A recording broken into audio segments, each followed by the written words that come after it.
할렐루야.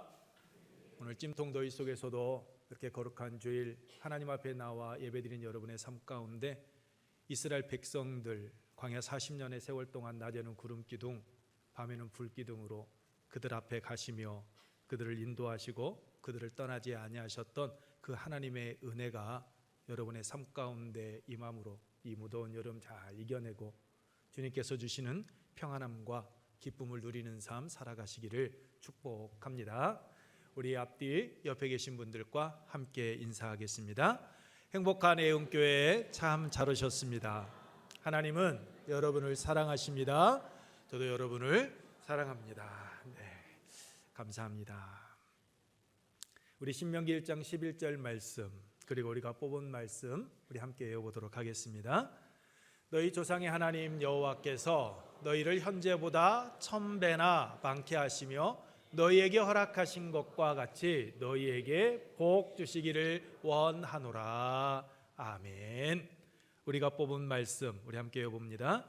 오직 너희의 심령이 새롭게 되어 하나님을 따라 의와 진리의 거룩함으로 지으심을 받은 새 사람을 입으라. 아멘. 이 두 말씀이 우리의 삶 속에서 아름다운 열매로 맺혀질 줄로 믿습니다. 여러분, 본문은 예수님께서 겉모습만 경건한 그 바리새인들과 서기관들의 외식을 지적한 말씀입니다. 예루살렘에서 온 바리새인들과 서기관들은 제자들이 장로들의 전통을 따라 손을 씻지 않고 음식을 먹는 것을 보고 예수님께 이 일을 제기합니다. 이것은 단순한 위생의 문제나 문화의 차이에서 온 것이 아니었습니다. 이들은 하나님의 말씀보다 자신들의 그 전통을 앞세워 그 신앙을 지금 왜곡하고 있는 것이었습니다. 그래서 본문 7절에 사람의 계명으로 교훈을 삼아 가르치니 나를 헛되이 경배하는도다 라고 말씀하고 있는 것처럼 이사야 선지자의 예언의 말씀을 근거로 그들의 외식을 지적하고 책망하신 겁니다. 여러분, 사람은 누구나 익숙한 것을 굉장히 편하게 생각을 합니다. 신앙생활도 예외는 아닙니다. 우리는 익숙한 방법으로 신앙생활을 하고 있습니다. 유대인들이 전통에 따라 손을 씻고 물을 뿌리고 잔과 주발과 녹그릇을 씻으며 정결하게 하고 규례를 철저히 따르는 것처럼 오늘 우리들의 삶의 자리에서도 신앙생활을 할 때 우리의 정해진 그 룰을 따라서 신앙생활을 합니다. 그것이 편하기 때문입니다. 그 단적인 예로 여러분 주일에 교회에 나와 여러분이 앉는 자리 한번 생각해 보십시오. 주일마다 다른 곳에 앉으시는 분들도 계시지만 대다수의 성도님들은 항상 고정된 자리에 앉으십니다. 어떤 분이 저에게 물어요. 목사님, 왔는지 안 왔는지 어떻게 아십니까? 라고 묻습니다. 어떻게 할까요? 여러분들께서 이 자리에 앉았다 이 자리에 앉았다 계속 돌면 저도 여러분 보기가 굉장히 힘듭니다. 오셨는지 안 오셨는지. 그런데 거의 70-80% 이상은요 고정된 자리에 앉아 계십니다. 그래서 보이지 않으면 오늘 안 오셨나 보다. 다른 자리에 옮겨 계시는 분들도 계시지만 그래서 알게 되어지는 겁니다. 어려서부터 오랜 시간 신앙생활을 하다 보니 그 모든 것들이 우리 몸에 배어져서 마치 그 정해놓은 것처럼 우리 삶의 루틴이 되어서 우리가 그 길을 그렇게 신앙생활을 하고 있는 겁니다. 여러분, 이것이 지금 나쁘다라고 말씀드리는 것이 아닙니다. 문제는 바리새인들과 서기관들이 그들 조상들의 전통을 말씀보다 앞세운 것처럼 우리가 익숙함에 젖어 신앙생활을 하다 보면 하나님의 말씀보다 우리 몸에 익숙한 것, 우리가 교회에서 신앙생활하고 있는 것, 그것을 앞세우고 신앙생활할 수 있다라는 겁니다. 그러면서 하나님의 말씀이 아님에도 불구하고 내가 신앙생활 잘하고 있구나, 이만하면 되었지라고 자기 만족감에 젖어서 신앙생활을 할 수 있다라는 겁니다. 자기 자신을 속이고 있는 겁니다.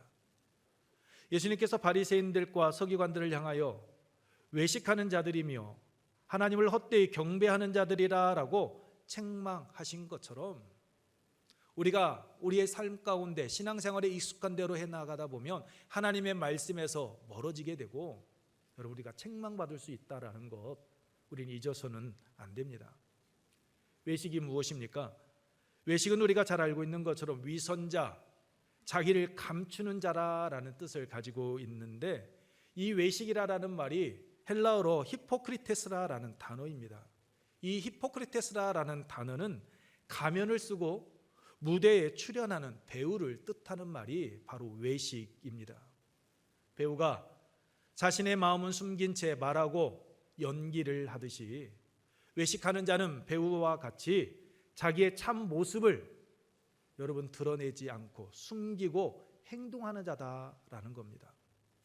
신앙생활에 우리가 한번 생각해 보게 되면 경건의 모양은 있지만 경건의 능력이 없는 그런 거짓된 신앙생활을 여러분 뜻합니다. 겉으로는 경건하고 참된 그리스도인인 것 같습니다. 그런데 그 내면은 거짓과 위선으로 가득하다라는 겁니다. 예수님께서 마태복음 23장 27절에서 말씀하신 회칠한 무덤과 같이 겉으로는 아름답고 화려하지만 그 안에는 죽은 사람의 뼈와 더러운 것으로 가득한 회칠한 무덤처럼 겉과 속이 다른 그런 모습으로 신앙생활을 하는 겁니다. 예수님 당시 바리새인들이 그랬습니다. 마태복음 6장 말씀을 보게 되면 이 외식하는 자 바리새인들에게는 세 가지 특징이 있었습니다. 첫째는 구제를 하되 사람에게 보이기 위하여서 구제를 합니다. 두 번째로 기도할 때에 기도를 많이 하는 것처럼 사람들에게 보이기 위해서 기도를 합니다. 세 번째는 금식을 하는데 사람들에게 자신이 금식하고 있다라는 것을 보여주기 위해서 억지로 슬프고 괴로운 표정을 지으면서 금식을 한다라는 거죠. 오늘 본문에서도 이 바리새인들의 그 위선적인 모습을 여러분 이야기하고 있습니다. 먼저 6절로 7절 말씀과 같이 이들은 주님을 섬긴다 하면서 그의 삶의 자리에서는 이미 하나님을 떠나 있었습니다. 두 번째로 8절 말씀과 같이 율법을 지키는 것 같은데 하나님의 말씀, 율법, 하나님의 계명보다는 전통을 앞세워 그 하나님의 계명을 어깁니다.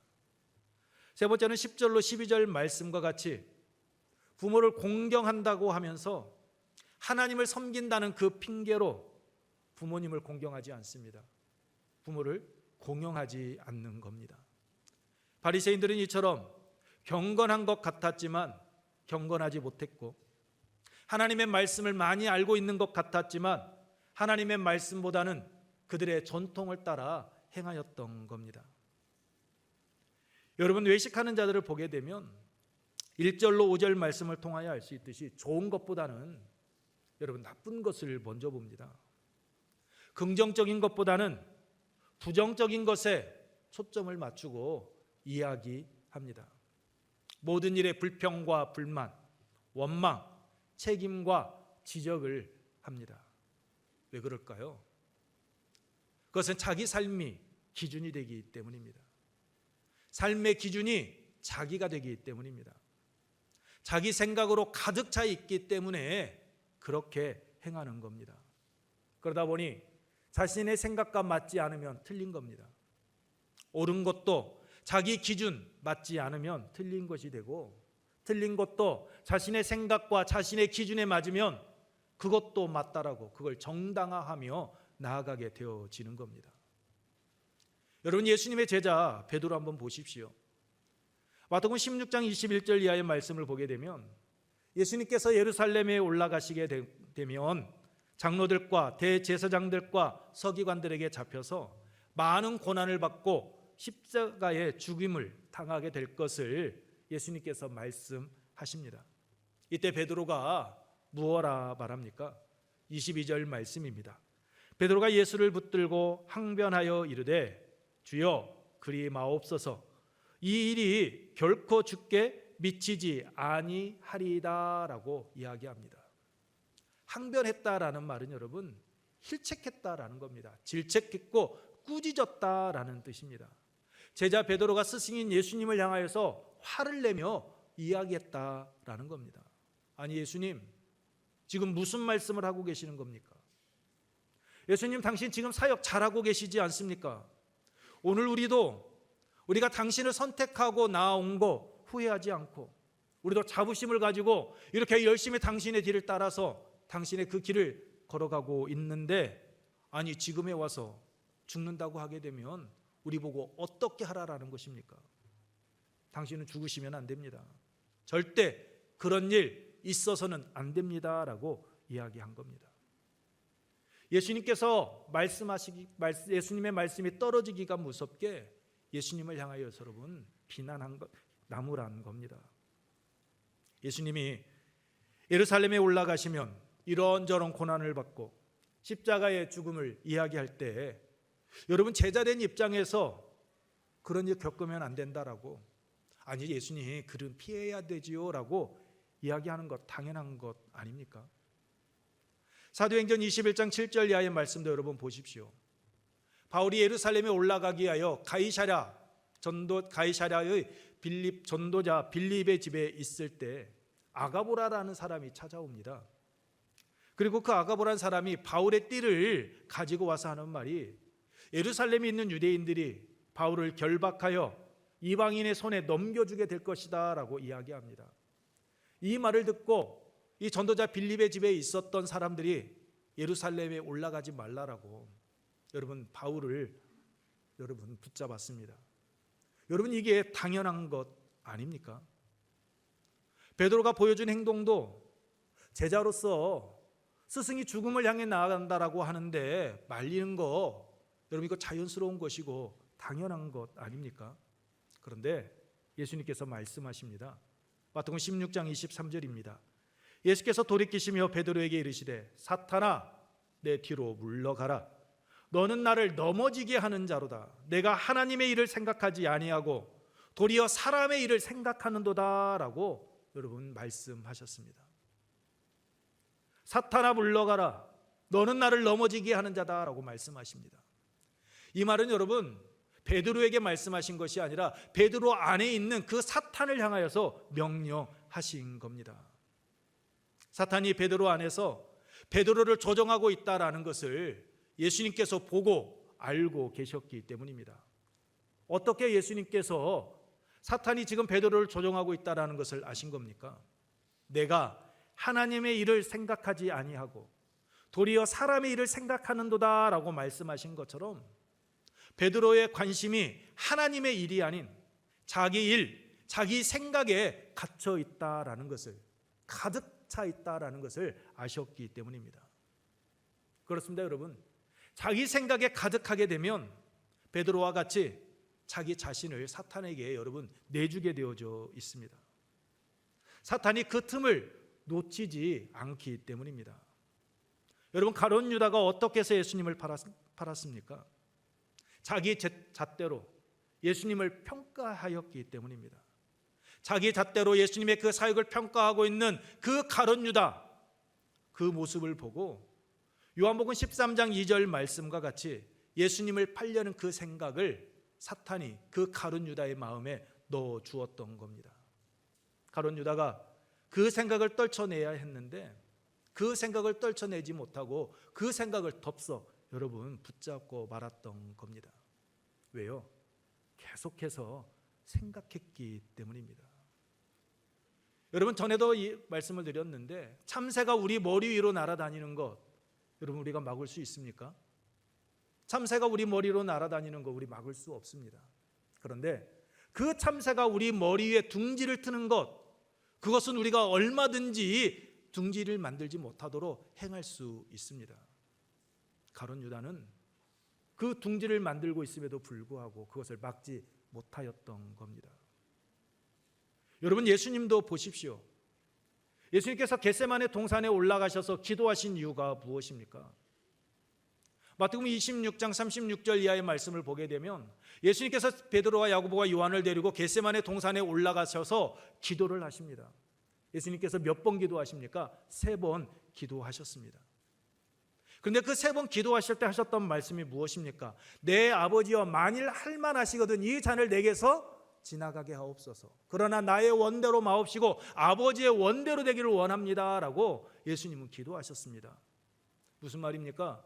예수님께서도 당신이 걸어가야 되는 그 십자가의 길이 얼마나 힘들고 어렵고 고난의 길인지 알고 계셨기 때문에 인간적인 생각으로서는 그 길 걸어가지 않았으면 좋겠다라는 것이 예수님의 마음에 자리 잡고 있었다라는 겁니다.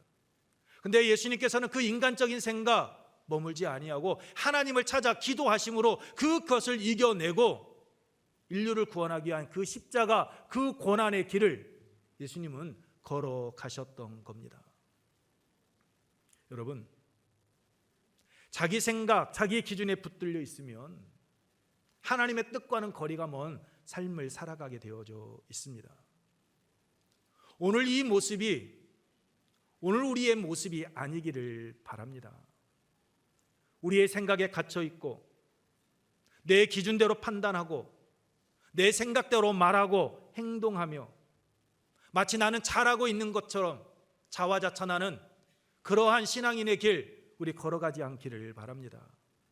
그러면 우리가 어떻게 할 때 장로들, 즉 조상들의 전통을 앞세운 바리새인과 서기관들과 같은 자화자찬하는 외식하는 신앙인의 모습에서 벗어나 참된 신앙인의 길, 하나님께서 어떠한 분이신지 알고 그 하나님의 구속의 은혜를 받은 자가 어떠한 삶을 살아가야 하는지 바르게 깨닫고 신앙인으로서의 삶을 살아가는 그런 참된 신앙인의 길을 여러분 걸어갈 수 있을까요? 첫째, 그 무엇도 하나님의 말씀보다 앞세워서는 안 됩니다. 우리 함께 읽겠습니다. 그 무엇도 말씀보다 앞세우면 안 됩니다. 그렇습니다. 우리가 행하는 그 모든 것들이 하나님의 말씀보다 결코 앞서서는 안 되는 것입니다. 예수님께서 말씀하십니다. 8절 말씀 우리 함께 읽겠습니다. 너희가 하나님의 계명을 버리고 사람의 전통을 지키느니라. 하나님의 말씀보다 조상들의 전통을 앞세웠던 이 그들이 바로 바리새인들이었고 서기관들이었습니다. 이들은 하나님의 계명을 버리고 사람의 전통을 지킨다라는 이 말씀을 통하여 알 수 있듯이 하나님의 말씀보다 조상들의 전통, 이미 자신들의 몸에 익숙해진 것, 그것을 중요시했습니다. 사람들의 전통을 지키면서 하나님의 말씀에는 관심을 기울이지 않았습니다.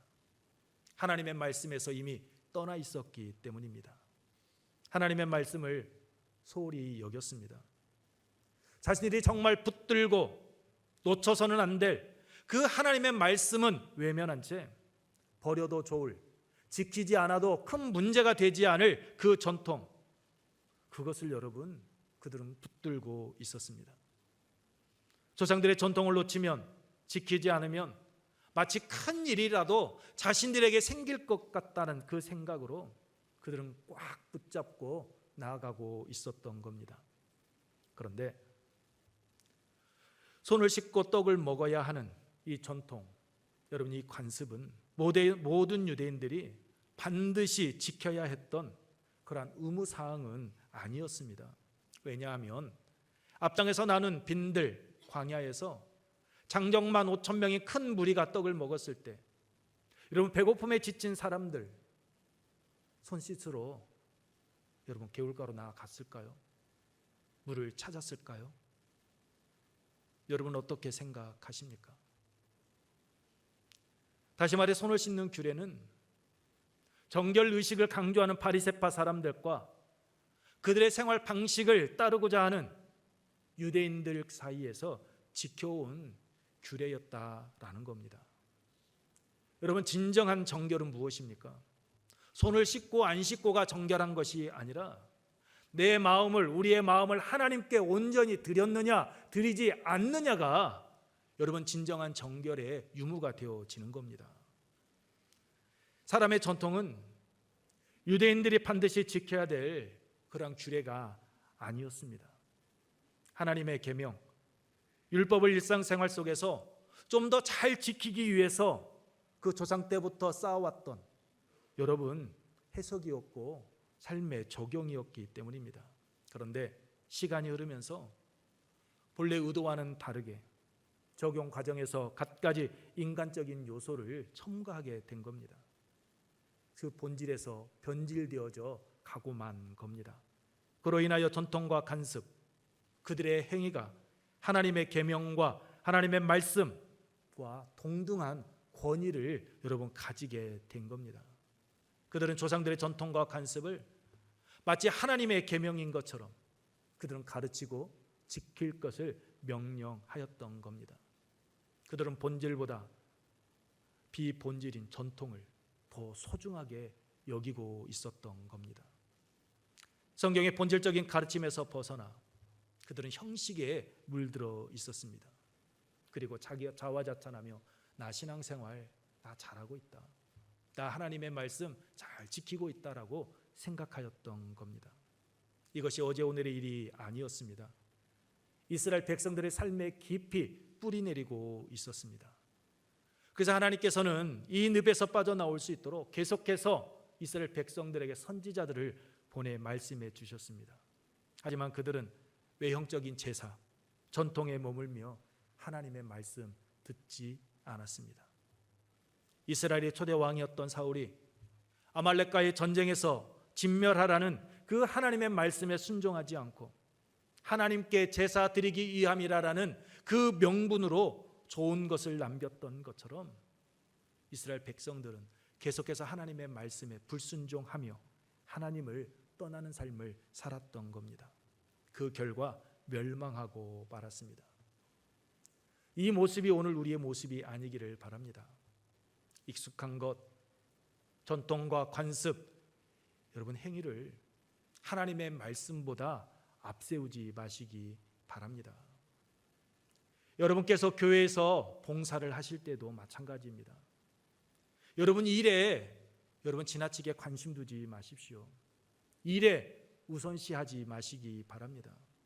내가 행하고 있는 이 일이 정말 하나님의 말씀에 근거하고 하나님의 마음에 합한 일인지 먼저 묻고 그리고 그 일을 여러분 행하며 나아가시기 바랍니다. 교회 안에서 누가 무엇을 했느냐가 중요한 것이 아닙니다. 교회 안에서 누가 어떠한 위치에 있는 것이냐가 중요하지 않습니다. 교회 안에서 정말 중요한 것은 누가 하나님의 마음을 알고 하나님의 말씀에 순종해서 하나님의 뜻을 따라 행하고 있느냐, 이게 중요한 것이지 일을 하고 있느냐 하지 않느냐, 여러분 그게 중요한 것 아닙니다. 그러면 여러분께서 교회 안에서 봉사하며 섬기며 나아가게 될 때 시편 119편 105절 말씀과 같이 우리가 우리 발에 등이 되고 우리가 가는 길에 빛이 되어 주시는 하나님의 말씀을 여러분 먼저 듣고 행하시기 바랍니다. 예수님께서 마태복음 6장 33절에서 너희는 먼저 그의 나라와 그의 의를 구하라라고 말씀하신 것처럼 오늘 내가 교회 안에서 내가 삶의 자리에서 행하고 있는 이 일이 하나님의 나라, 하나님의 의를 구하기에 합한 것인지 우리들의 삶의 모습을 뒤돌아보고 묻고 그 말씀에 근거해서 우리는 행하며 나아가야 될 것입니다. 그때 오늘 우리의 삶의 자리가 바리새인 서기관들과 같이 외식하는 자, 형식에 물든 자의 삶에서 벗어나게 될 것이고 하나님께서 원하시는 하나님의 선하시고 기뻐하시고 온전하신 뜻을 이루어가는 그러한 믿음의 길을 걸어가게 될 줄로 믿습니다. 좋은 나무에서 아름다운 열매를 맺듯이 좋은 열매는 참된 신앙인의 길 여러분 가게 되어진 것을 잊지 마시기 바랍니다. 여러분 말씀보다 앞서지 마십시오. 하나님의 말씀 앞에 겸손함으로 나아가시기 바랍니다. 그래서 여러분의 삶 속에서 좋은 열매 맺는 그런 믿음의 주인공들 우리 애국교회 성도들이 되시기를 축복합니다. 두 번째로 우리가 참된 신앙인의 길을 걸어가기 위해서는 말씀을 왜곡해서는 안 됩니다. 우리 두 번째 함께 읽습니다. 말씀을 왜곡해서는 안 됩니다. 여러분 11절 말씀을 보게 되면 고르반 이야기가 나옵니다. 예수님 당시 하나의 맹세로 쓰여졌던 단어가 여러분 고르반이었습니다. 이 고르반이라는 말은 히브리어인데 하나님께 바쳐진 예물, 구별된 제물을 뜻합니다. 본문 말씀과 같이 하나님께 드렸다라는 말이 여러분 고르반입니다. 이 고르반은 사람이 여호와께 서원하였거나 결심하고 서약하였으면 깨뜨리지 말고 그가 입으로 한 말대로 다 이행할 것이니라 라는 민수기 30장 2절 말씀에 기초한 사람의 전통이었고 또한 사람들이 만든 계명이었습니다. 이렇게 맹세하여 하나님께 드려진 제물은 성전이 그 소유물의 유일한 상속자가 되었습니다. 그리고 그것을 바친 사람은 사용권을 가지고 있었습니다. 하지만 이것은 그 누구에게도 양도할 수가 없었습니다. 그래서 당시 악한 사람들은 부모를 공경하지 않으려고, 연약하신 부모를 봉양하지 않으려고 자신의 전 재산을 성전에 바치는 고르반으로 여러분 드렸던 겁니다. 이렇게 하게 되면 두 가지 그들에게 유익이 있었습니다.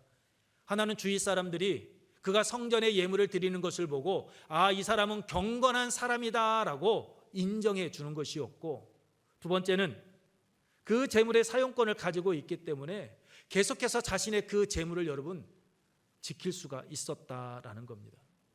다른 말로 말하면 하나님을 핑계 삼아서 부모를 봉양하지 않아도 되었고 자신의 주머니는 계속해서 채워갈 수 있었다라는 겁니다. 좋은 의도로 고르반이라는 제도를 만들었는데 이 악한 사람들이 이것을 악용하였던 겁니다. 근데 여러분 정말 큰 문제는 따로 있습니다. 그것은 사람들이 하나님의 계명을 악용해서 사람의 계명을 만들어 그것을 지키는 여부로 이 사람이 신앙이 좋다 나쁘다라는 것을 평가했다라는 겁니다. 사람이 자신들의 유익을 위하여 만든 전통, 그 사람의 계명을 지키느라 10절 말씀과 같이 하나님의 계명인 부모를 공경하라, 아버지나 어머니를 모욕하는 자는 죽임을 당하리라라는 이 계명을 저버리는 그런 위선적인 삶을 살아갔다라는 겁니다. 자신의 유익을 위하여서 하나님의 이름을 팔아버린 겁니다. 하나님께 드렸다라는 그 말 한마디로 부모를 공경하지 않아도 되었습니다. 스스로 하나님의 계명을 지켰다라고 그리고 자부하며 나아갔던 겁니다. 여러분, 하나님의 계명, 율법을 여러분 한마디로 하면 무엇입니까? 그 율법은 여러분 약자 보호법입니다. 철저하게 사랑에 근거한 것이 하나님의 계명 율법이었습니다. 그런데 하나님을 사랑한다는 그 이유로 부모를 공경하지 않는 것, 그것은 잘못된 것이고 그것은 악한 것입니다. 고르반을 핑계로 부모를 공경하지 않는 것은 여러분 하나님을 사랑하지도 않는 것입니다. 예수님께서는 그래서 13절에서 말씀하십니다. 너희가 전한 전통으로 하나님의 말씀을 폐하며 또 이 같은 일을 많이 행하느니라 라고 말씀하셨던 겁니다. 너희들이 사람의 전통, 그 사람의 계명 때문에 하나님의 말씀을 왜곡하고 지금 그릇된 삶 살아가고 있다라고 책망하신 겁니다. 자신의 마음은 숨긴 채 말하고 연기하는 배우와 같이 예수님 당시 바리새인들과 서기관들은 겉으로는 율법을 지키는 그러한 배우의 길을 걸어갔던 것입니다. 하나님의 말씀을 깨달으려 하기보다는 다른 사람들이 자신을 어떻게 생각하는가 거기에 더 관심을 가지고 그들은 말씀에서 떠난 삶 살았습니다. 그러다 보니 말씀을 왜곡했고 자기 좋을 대로 해석하며 그 말씀의 본질에서 점점 멀어져 갔던 겁니다. 여러분, 하지만 우리가 잊지 말아야 될 것이 있습니다.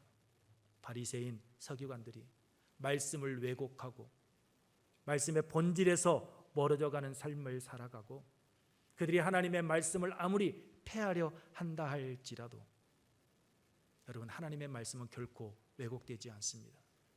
하나님의 말씀은 반드시 드러납니다. 왜 그렇습니까? 하나님의 말씀은 살아있기 때문입니다. 히브리서 4장 12절로 13절 말씀 우리 함께 읽겠습니다. 하나님의 말씀은 살아있고 활력이 있어 좌우의 날선 어떤 검보다도 예리하여 혼과 영과 및 관절과 골수를 찔러 쪼개기까지 하며 또 마음과 생각과 뜻을 판단하나니 지으신 것이 하나도 그 앞에 나타나지 않음이 없고 우리의 결산을 받으실 이의 눈앞에 만물이 벌거벗은 것 같이 드러나느니라. 아멘. 그렇습니다. 하나님의 말씀은 살아있기에 그 어떤 것으로도 왜곡할 수가 없습니다. 반드시 드러나게 되어져 있습니다. 살아있는 하나님의 말씀은 그 사람의 마음과 생각을 판단하기 때문입니다. 마태복음 5장 17절로 18절 말씀과 같이 율법을 완전하게 하기 위하여 이 땅에 오신 예수 그리스도 안에서 그 하나님의 말씀은 완전히 이루어지기 때문입니다.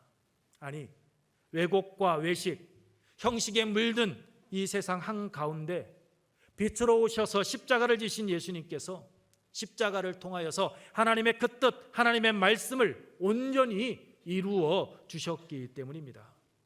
그러므로 외식하는 서기관들과 바리새인들과 같이 우리의 유익을 위하여서 하나님의 말씀을 왜곡하는 그러한 신앙인의 길 걸어가서는 안 됩니다.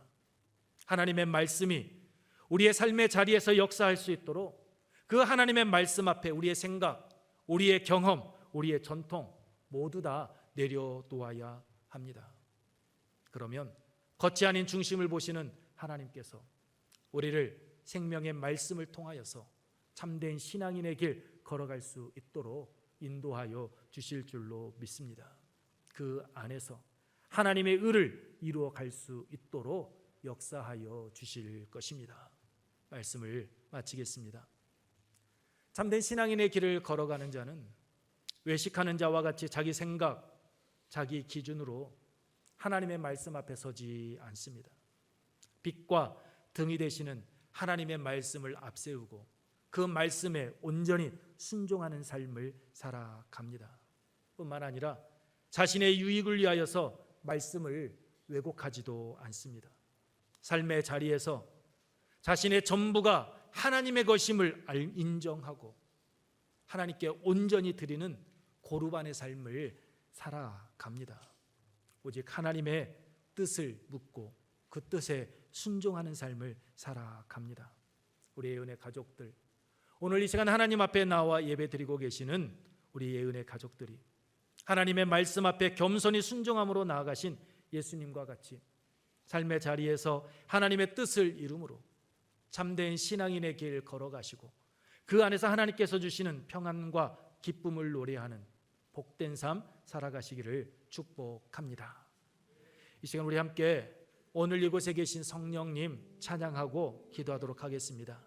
기도할 때 외식하는 자와 같이 자기 생각, 자기 기준으로 하나님의 말씀 앞에 서지 않게 하시며 진정한 고르반의 산 모델이 되어주신 예수님을 따라 말씀에 순종하는 삶, 나 자신의 유익을 위하여서 하나님의 말씀을 왜곡하지 않고 하나님의 말씀 앞에 내 생각과 내 경험과 내 전통 다 내려놓고 오직 말씀에 순종하는 삶 살아가게 하옵소서라고 우리 함께 기도하도록 하겠습니다.